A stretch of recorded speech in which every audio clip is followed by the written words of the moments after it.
Всем большой привет! Продолжаю рассказывать о том, как я делаю дони для своих ульев. Начну я с конца прошлого ролика. Если помните, в прошлом ролике я сделал вот такой вот улей с сетчатым дном. Сказал, что его покрашу и сделаю сзади заглушку. Я его покрасил. Как вы видите, пока один слой, надо будет еще один. И сделал вот такую заглушку. Это материал, из которого делают откосы для окон и дверей. Продается он в плитах. Я купил 40 сантиметров на 3 метра. Толщина его 1 сантиметр. Может даже 9 миллиметров. Уже сейчас не помню, потому что я делал 11 паз. Я его делал двумя способами. Один выдалбливал, второй просто разрезал и соединил две детали. Имеет два цвета, белый и такой, серый какой-то. Белый очень хорошо будет показывать особь клеща, если таковая будет. Вставляется легко. Я сделал специально чуть больше, чтобы можно было брать. Конечно, можно сделать внизу ручку. Все можно, но пока смысла не вижу. Пока оставлю так. Просто удобно доставать. Туда-сюда.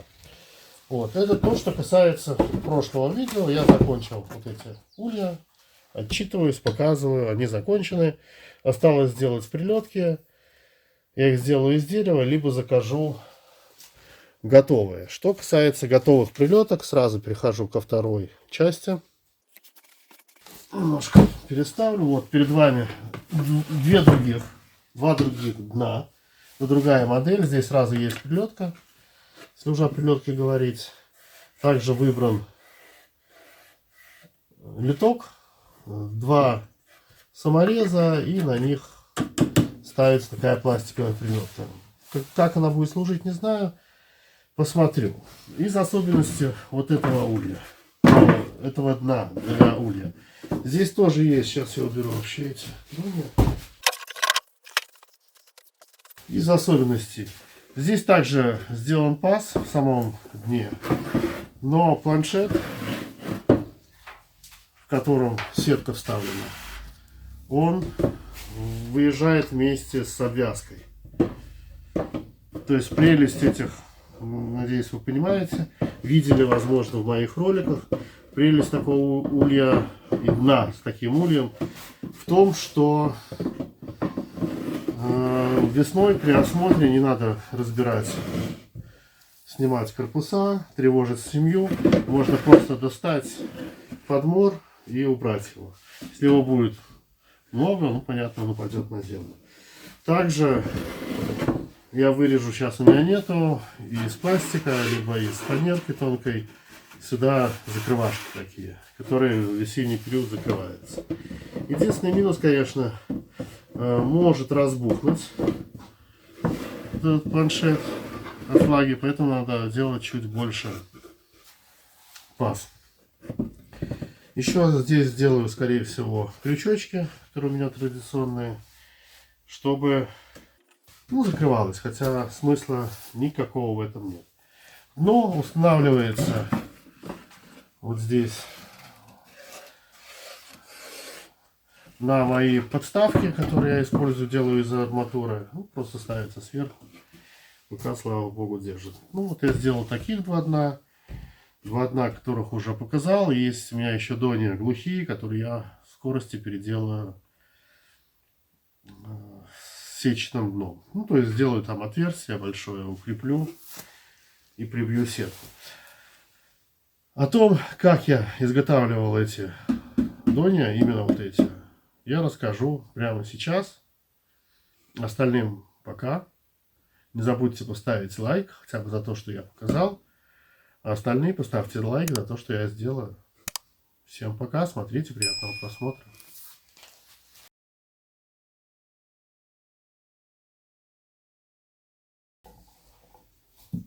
На всякий случай, всем еще раз большой привет. Сейчас я покажу, как я буду делать очередной тип доньев, который я использую. Для этого мне понадобится две вот таких вот заготовки, два бруска. Высота этого бруска, как вы видите, 105 мм. Длина 1000 мм, но 1 метр. И ширина 35 мм. Сейчас я покажу, что я должен сделать. Буду показывать поэтапно, конечно, как обычно. Мой планшет электронный. В очередной раз. Надеюсь, так видно. Вот это профиль моей будущей заготовки. То есть высота 105 мм, как я и говорил, ширина 35. Прежде всего я должен сделать выборку внизу под подставку. Напоминаю, она у меня из арматуры. Дальше я должен сделать выборку под вставку планшета с сеткой.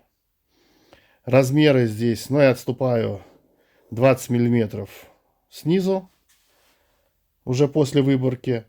Глубина 15 мм, высота 30 мм. И дальше у меня остается 35 мм. Это подрамочное пространство. И сверху получается фальц. Внизу он образуется само собой для того, чтобы разместить подставку. Но для дна, если у вас другие подставки, он не нужен. Можно его не делать. Итак, первый этап. Я выбираю нижнюю четверть для подставки. Я сделал первые пропилы, которые были мне необходимы. Вот если сложить две заготовки, то видно места для опирания подставки. Что я буду делать дальше? Прежде чем я продолжу, сразу совет такой небольшой от меня, хоть я и не даю советов. Обязательно промаркировать каждую заготовку. То есть у меня участвует в одном, скажем так, дне в изготовлении две заготовки по 1 метру. На каждой из них я нанес положение верха и низа и написал, где лицо у заготовки. У меня такой склад ума. Я вечно все путаю. Поэтому у кого с этим получше, можете не заморачиваться.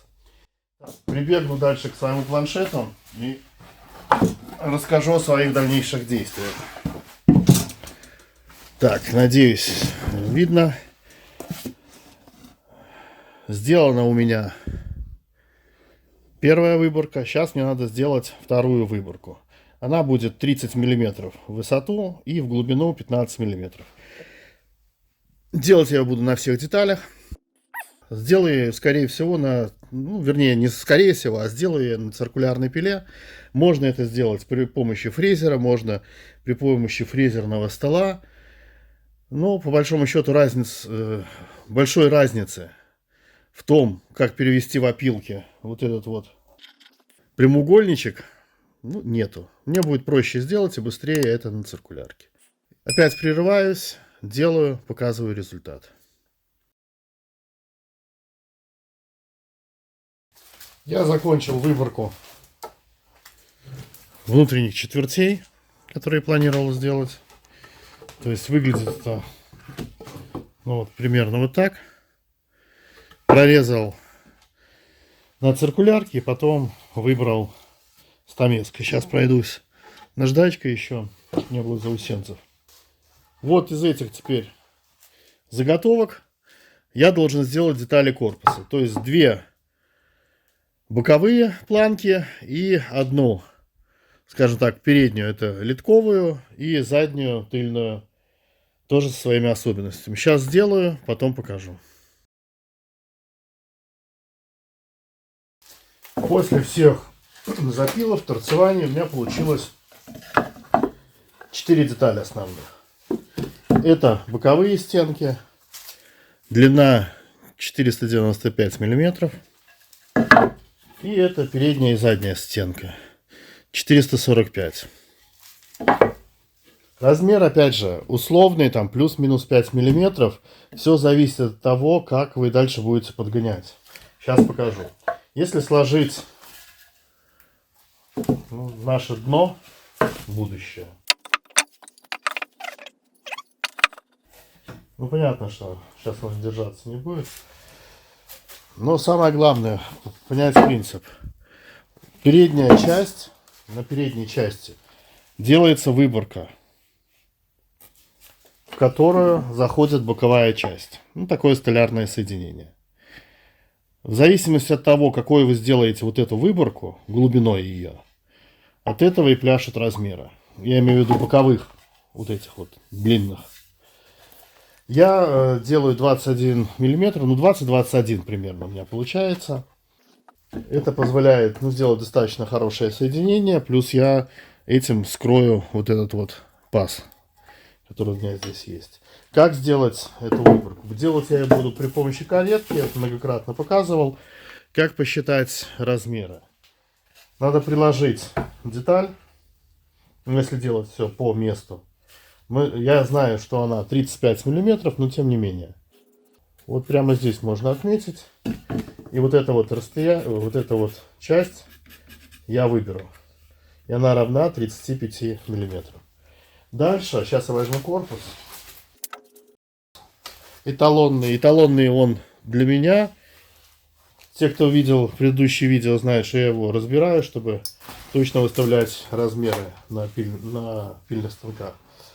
Внутреннее расстояние должно быть 450 миллиметров. Вот это вот межрамочное, скажем. Вернее, между передней и задней стенкой. Здесь сейчас выборки для плечиков рамок, не надо обращать внимание. То есть между плоскостью одной и второй плоскостью 450. И при помощи вот этого пропила, даже если я здесь отторцевал, ну, чуть короче, там на пару миллиметров, то за счет вот этого глубины вот этого пропила я могу выставить необходимый мне размер. Итак, я заряжаю свою каретку, делаю пропилы и возвращаюсь.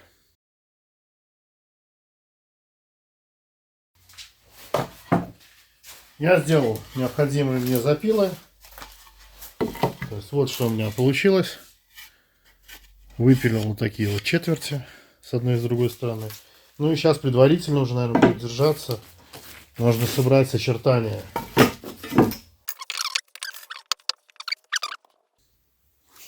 То есть теперь видно очертания уже будущего дна. Возможно, сейчас я здесь что-то подшлифую. Смотрю станецкой. И следующая работа такая, ну, с одной стороны глобальная, но не глобальная, но с другой стороны она необходима. Это сделать литок. На что я буду ориентироваться, когда я буду делать литок? Ну, во-первых, здесь у меня будет как минимум 1 сантиметр верхняя четверть. Я вот буду делать потом, ну, фальц. Для того, чтобы можно было корпуса сажать. Это 10 миллиметров. И дальше здесь у меня расстояние. Сейчас я его померю, хотя я его прекрасно знаю. До выборки у меня расстояние здесь 2 сантиметра. То есть в этих 2 сантиметрах, то есть отступлю от воображаемой линии от одной 5 миллиметров от другой. И вот в этих размерах я сделаю паз сквозной, то есть отверстие для литка. 10 миллиметров я его буду делать. И в общей длине где-то 18-19 сантиметров. Больше мне не надо, нет у меня таких медосборов, а если надо, то я открою все литки во всех корпусах. Делаю, потом возвращаюсь.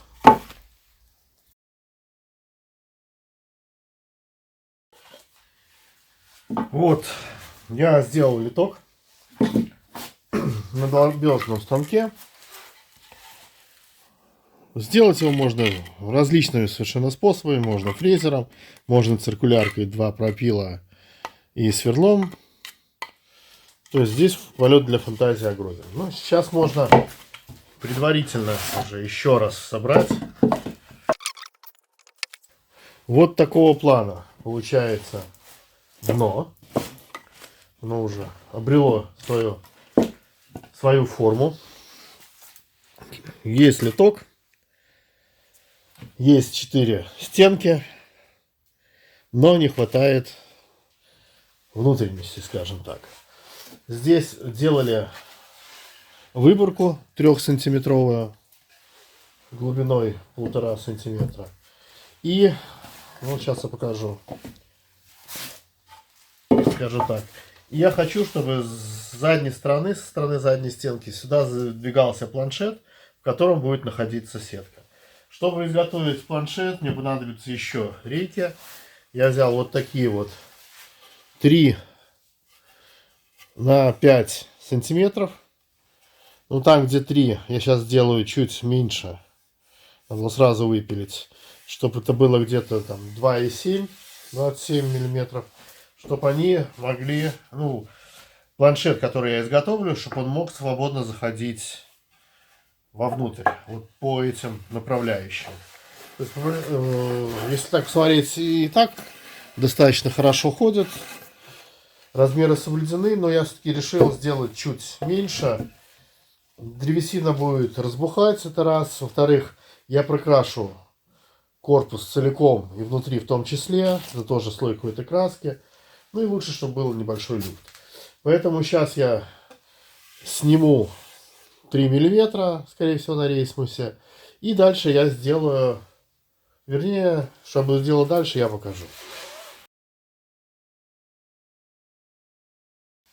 Прогнал я заготовки, или пока еще материал для заготовок, через рейсмус. Размеров получился в итоге 48. Ну, будем считать 48,5 на 28 миллиметров. Я измерил более детально паз. Понятно, что я его выбирал на циркулярке. Здесь у меня получилось не 30 миллиметров, там 31 миллиметр. Поэтому 3 миллиметра у меня есть разница. Здесь достаточно есть такой свободный люфт, поэтому я думаю, никакое разбухание страшно не будет. Как я и говорил, теперь мне надо сделать рамки. Для этого мне надо определиться с размерами. Вот еще раз, в очередной раз собираю дно. То есть для понимания, давайте я вот так вот поставлю. Наверное, будет так лучше, вернее, понятнее. Весь мой так называемый планшет. Сейчас, если я найду что-нибудь похожее. Вот я в прошлый раз демонстрировал. То есть, допустим, что вот это вот мой планшет. Ой, не вошел. Вот это вот мой планшет, в середине которого находится сетка. Вот здесь. То есть мне сейчас надо сделать каркас, куда я набью сетку, и потом это буду вставлять сюда. Как измерить расстояние, которое мне надо? Ну, здесь вот все достаточно, наверное, просто. Главное ничего не пропустить. Вот это вот расстояние, которое у меня 37,5. Это расстояние между двумя плоскостями, боковой, одной правой и левой боковыми стенками, скажем так. Оно известно, оно постоянно во многих ульях, 37,5. И дальше у меня 1,5 сантиметра, 15 миллиметров паз углубления с каждой из сторон. То есть 37,5 прибавляем 3. Получается 40,5. Но опять же, чтобы защититься от набухания, можно сделать это меньше на 1 сантиметр. То есть 39,5 это у меня будет расстояние. Это у меня будет передняя часть моего планшета. Я буду делать по такому же принципу, как и весь корпус, в полдерева соединения. Сначала я напилю все заготовки. Что касается высоты. Та же самая ситуация. Измеряем расстояние. Ну, здесь надо вторую крышку, чтобы наглядно было. Так. Надо измерить расстояние от одной до второй плоскости, то есть от передней до задней крышки, И прибавить 3 сантиметра и вычесть 1. То есть, ну, прибавить 2. И это будет искомое расстояние вчистую. Но надо учесть, что, как я уже сказал, внизу я буду делать запил. И если в пол дерева, то есть если у меня сейчас получается это 28 миллиметров, то 14 миллиметров я как минимум спилю. То есть сделаю запил там на 14 миллиметров. Значит, к этому расстоянию надо еще прибавить 2 раза по 14. То есть прибавить 28 миллиметров. Еще раз резюмирую. Вот это вот расстояние плюс 3 сантиметра, то есть 1,5 здесь, 1,5 здесь, и плюс еще, ну, скажем, 28 миллиметров, то есть, ну, толщину вот этой вот планки. Когда это все сложили, надо отнять на всякий случай, на зазоры, по 5 миллиметров с каждой стороны, то есть минус сантиметр. Ну, надеюсь, что просто объяснил. Если это с первого раза непонятно, это надо просто пройти, и тогда это станет намного все понятнее. Я пока сделаю заготовки и запилю детали. Мне удалось напилить и предварительно собрать то, что я называю внутренним планшетом. Скорее всего, я вас очень запутал вычислением размеров. Сейчас расскажу и просто покажу, какие они должны быть. Значит, должно быть 2 детали. Они выглядят вот так. Сейчас я покажу, как они будут выглядеть в самом дне. И 2 детали, которые выглядят вот так. Я, наверное, не сказал. Я выпилил сразу 15 на 15. Вот такие вот четверти, куда я буду потом укладывать сетку. Внутри будет выглядеть вот следующим образом. То, что я называю планшетом. Или можно назвать сеткой. Сейчас надо будет наждачкой пройтись еще. Сюда я уложу сетку. Сейчас я на клей и на саморезы соберу. И у меня будет готов планшет. Что касается размеров. Потому что, наверное, очень путанно я объяснял. Меньшая сторона. В дюймах не надо. 39,5 длина. Запил я делал в пол дерева. То есть здесь 24 миллиметра, вся на 48, как вы помните. Длина вот этой вот боковой штучки, она у меня получилась 43,2. Но опять же это индивидуально, потому что я сначала сделал запилы, потом промерил. Ну что-то около этих размеров. Сейчас моя задача немножко посмотреть сейчас здесь углы наждачкой и собрать уже по-настоящему вот этот планшет.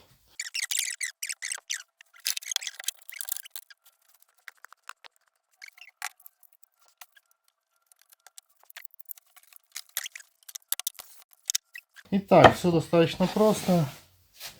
Беру клей, свою кисточку.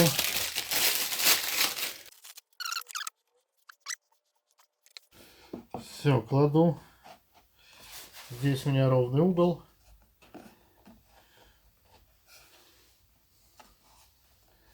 И степлером забью.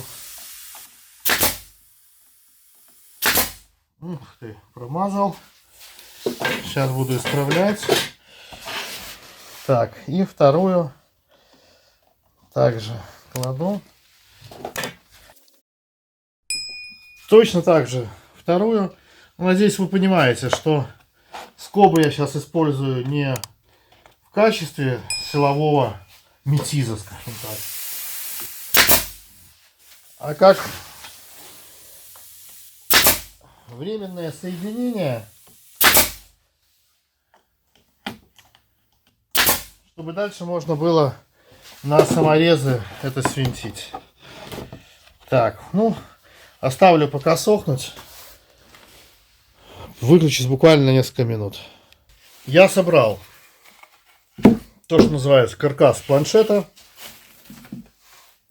Вкрутил буквально по одному саморезу, дал клею просохнуть, потом отшлифую и зашпаклюю. Теперь мне надо сюда вставить сетку. Сетку я уже вырезал. Вот такая у меня сетка, в отличие от прошлого моего ролика. Там она была немного тоньше. Здесь она держит форму. Нравится мне больше. Размер внутренней сетки у меня получился 41 на 33 сантиметра. И закреплю я с помощью саморезов.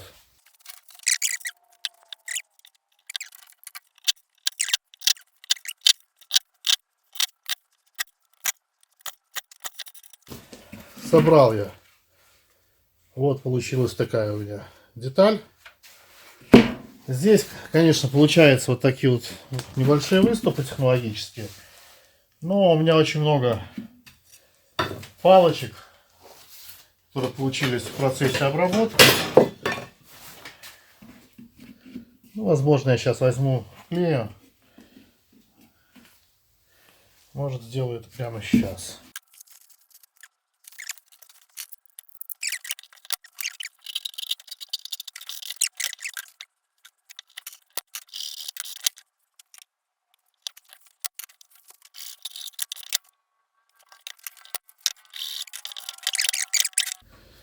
На зиму, чтобы закрыть, надо будет мне сделать вот такие дощечки. Ну, вернее, не дощечки, я, скорее всего, сделаю из сотового поликарбоната. Сейчас у меня нету. Надо поискать по объявлениям, где у кого есть какие остатки, потому что, ну, мне надо тут буквально маленькие кусочки, не покупать же листом несколько квадратов. И теперь уже более плотно перейду к сборке дна. Правда, еще не совсем окончательно, опять же. Что я могу собрать на данный момент? Я могу собрать две боковые и переднюю часть, там, где располагается литок. Ну, сейчас его вот прикинуть на всякий случай. Это даже сначала не попробовал, прежде чем вам показывать. То есть вот так это входит. И задняя крышка, но про заднюю мы сейчас еще отдельно поговорим. О, ну конечно, думаю, что. Вот. Есть. Все. Вот таким образом можно собирать. То есть ну, все сошлось. Пока соберу переднюю часть, как вы понимаете, с задней частью есть вопросы. Небольшие, но они есть. Собирать буду на клей и на саморезы. Ну, соберу прямо здесь сейчас.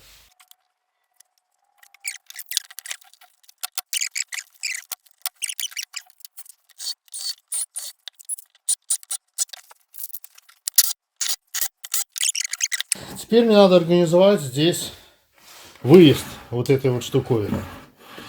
Можно, конечно, как вариант приклеить просто к задней стенке. Я распилю в этот раз. Если в прошлый раз я здесь сделал отверстие и через него у меня вставляется загородочка, то сейчас я просто отпилю по этой части и по этой. Сейчас прервусь и покажу дальше. Продолжаю. Распилил я заднюю стенку нещадно. Так, что я теперь сделаю? Ну, во-первых, я прикручу. Осталось... А, да, вот так. Прикручу на свое законное место верхнюю планку. И то же самое сделаю с нижней. У меня останется здесь такое вот свободное пространство. Я покажу, что я буду дальше с ним делать. Но опять же, через клей все. Так, пока прихватил. То же самое сейчас с нижней частью.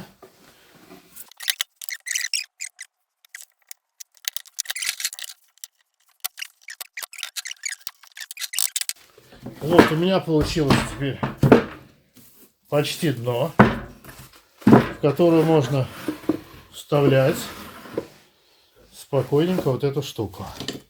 Я могу, конечно, назад сейчас сделать, примостить. И ничего не стоит. Но есть одно но. будет, ну, некрасиво. Будет вот такой вот промежуток, хотя можно сделать сверху такую большую накладку, что намного проще, наверное. Как у меня на моих ульях, которые сейчас есть. Возможно, я так и сделаю. То есть мне надо будет тоненькую сейчас. Итого, есть у меня вот такое дно. Сделал я в этом дне вот такой вот, как я называю, планшет. То есть это сетка, которая прикручена к основанию. И вот сделал это я с другой стороны, ну, чтобы здесь уже все было аккуратненько. Вот такой планшет получился. С обратной стороны я сделал общую для всех такую стенку. Таким образом у меня, сейчас покажу, надеюсь, что будет видно. Таким образом у меня вставляется. Доходит до конца. Вот есть сетка.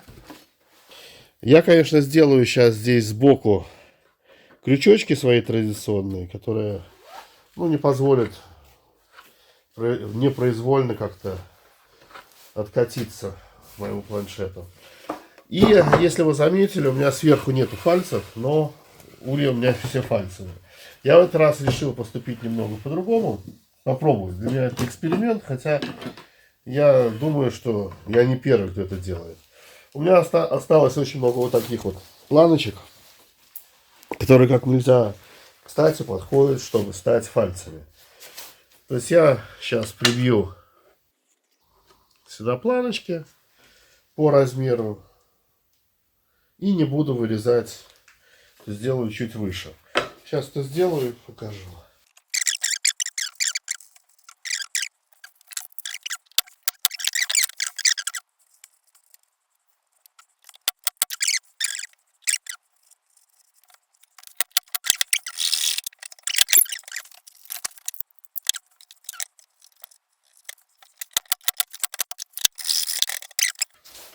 С минимальными затратами, без работы на станке.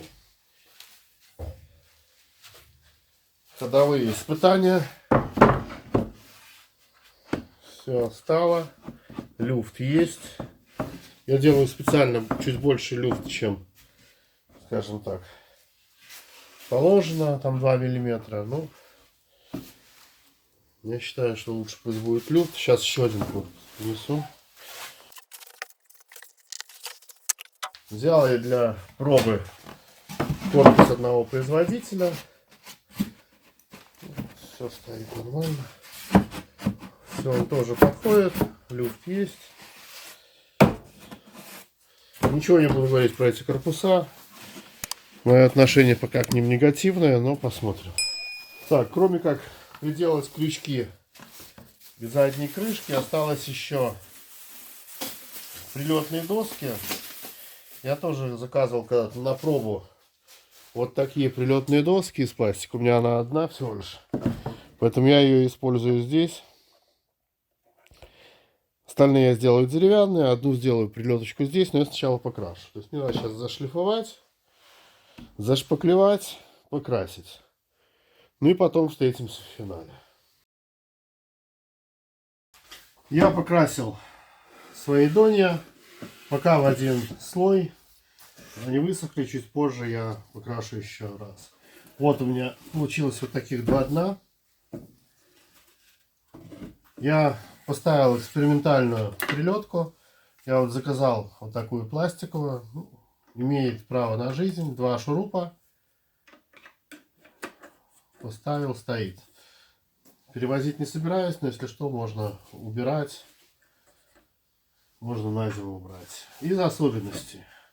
Как я уже говорил, имеет особенность это дно в том, что здесь выдвигается так называемый планшет, который потом впоследствии на весенний период закрывается каким-нибудь непроницаемым материалом.